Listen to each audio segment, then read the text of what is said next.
নমস্কার বন্ধুরা, মৈত্রী রান্নাঘরে আপনাদের স্বাগত। তো আজকে আরেকটা রেসিপি নিয়ে চলে এসেছি, সবজি রেসিপি। তো কি সবজি রেসিপি দেখতে থাকুন। তো আজকে আমি বানিয়ে দেখাবো পালং শাক, বেগুন, আলু আর চুনো মাছ দিয়ে চচ্চড়ি। তো এটা বানানোর জন্য মশলা কি কি লাগবে আপনাদের সঙ্গে শেয়ার করছি সেটা। এখানে এক টুকরো তেজপাতা নিয়েছি, শুকনো লঙ্কা দুটো নিয়েছি, একটা বড় সাইজের পেঁয়াজ কুচি করে নিয়েছি, সর্ষের তেলেই রান্না করবো, সর্ষের তেল নিয়েছি। এখানে কালো সরষে 1 চামচ নিয়েছি, হলুদের গুঁড়ো, তারপর লবণ, আর এখানে আছে 5 ফোড়ন। এই দিয়ে রান্নাটা করব। তো প্রথমে আমি সবজিটা কেটে নিই। সবজিগুলো আমি কেটে নিয়েছি, বেগুন এইভাবে কেটে নিয়েছি, আলু এইভাবে ছোট ছোট চৌকো চৌকো করে কেটে নিয়েছি, আর শাকটাও কেটে নিয়েছি। সমস্ত সবজি কেটে ধুয়ে সমস্ত গুছিয়ে নিয়েছি। প্রথমে আমি কি করব বলুন তো, এই চুনো মাছটাকে ভেজে নেব। পরিমাণ মতো হলুদ দিয়ে দিলাম, এবার লবণ দিয়ে দিচ্ছি। ভালোভাবে মিশিয়ে নিই লবণ হলুদটা মাছের সঙ্গে।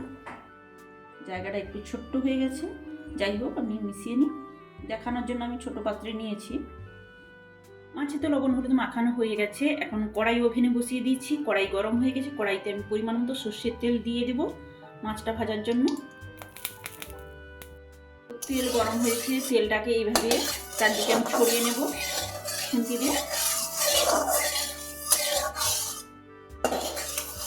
এটা বেশি লবণ হলুদ মাখিয়ে রাখা মাছগুলো উল্টে পাল্টে একটু ভেজে নিব মাছগুলো।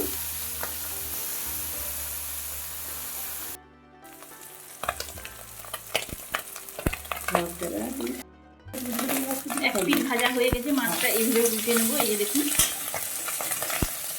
এইভাবে উল্টে নেব।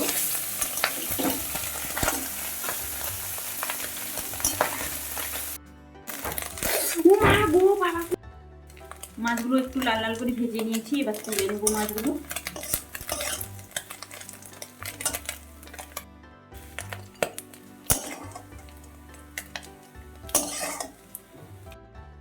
ওই তেলের মধ্যে আর একটু তেল দিয়ে দেবো, সর্ষের তেল। তেলটা একটু গরম হয়ে যাক। তেলটা গরম হয়ে গেছে, তেলের মধ্যে তেজপাতা দিয়ে দিলাম, 5 ফোড়ন দিয়ে দিলাম, এবার শুকনো লঙ্কাটাও দিয়ে দিলাম। একটু ভাজা হয়ে যাক।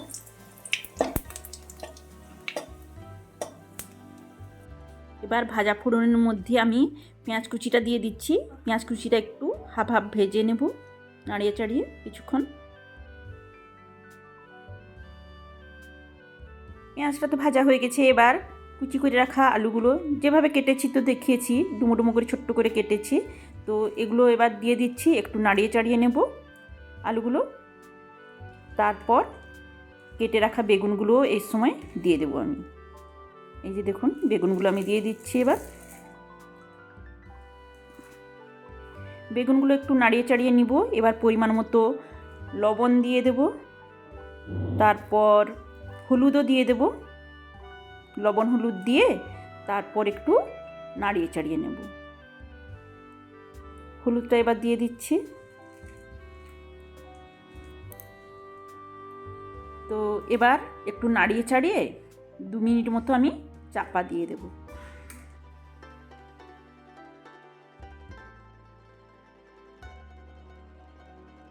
চাপা তো দিয়ে দিলাম। এবার আমি সর্ষেটা শিলনোড়াতে বেটে নেব।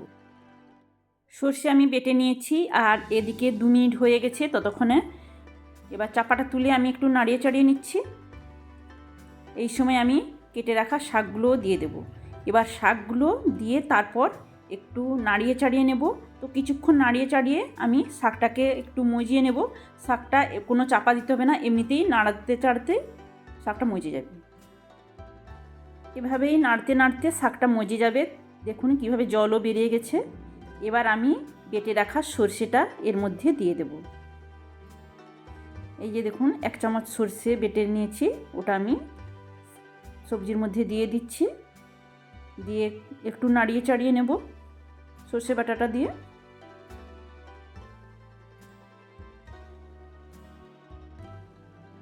সর্ষে বাটাটা কিছুক্ষণ নাড়িয়ে চাড়িয়ে নিলাম। এবার চুনো মাছের ভাজাগুলো এর মধ্যে দিয়ে দেব। তো এর মধ্যে কোনো জল এড করব না, এইভাবে নাড়িয়ে চাড়িয়ে আমি আবার 3 মিনিট মতো মিডিয়াম আঁচে চাপা দিয়ে দেবো। এই যে দেখুন নাড়িয়ে চাড়িয়ে নিলাম, সমস্ত কিছু মিশিয়ে নিলাম, চাপাটা এবার দিয়ে দিচ্ছি। এইভাবে 3 মিনিট পর ফিরে আসছি। 3 মিনিট পর চাপাটা তুললাম, একটু নাড়িয়ে চাড়িয়ে নেব। কিছুক্ষণ নাড়িয়ে চাড়িয়ে নিয়ে আবার একটু চাপা দিয়ে দেবো 2 মিনিট মতো। তো নাড়িয়ে চাড়িয়ে 2 মিনিট আবার চাপা দিয়ে দেবো। তো 2 মিনিট পর আমি ফিরে এলাম, চাপাটা তুলে নিলাম, একটু নাড়িয়ে চাড়িয়ে নেব, সুন্দর একটা থকথকে ভাব হয়ে যাবে, একটু নাড়িয়ে চাড়িয়ে নেব। তো সবজিটা আমার রান্না কমপ্লিট হয়ে গেছে, পালং শাক আর চুনো মাছের সবজিটা। তো দারুণ টেস্টি হয়, আমি তো এইভাবে বানিয়ে থাকি। আপনাদের যদি ভালো লেগে থাকে কমেন্টের মাধ্যমে জানাবেন কেমন লাগলো, আর বানিয়ে দেখবেন রুটি, ভাত, পরোটা সমস্ত কিছুর সঙ্গে এই সবজিটা খাওয়া যাবে। তো যদি ভালো লেগে থাকে প্লিজ আমার পাশে থাকবেন, সাপোর্ট করবেন, কমেন্ট করবেন, লাইক করবেন।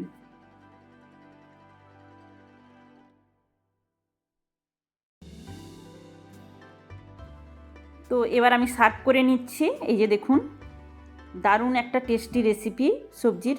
যারা পালং শাক খেতে ভালোবাসেন না তারা এইভাবে বানিয়ে দেখবেন, আশা করি ভালো লাগবে। আমার তো খুব ভালো লাগে, দেখুন দেখতেও দারুণ লাগছে।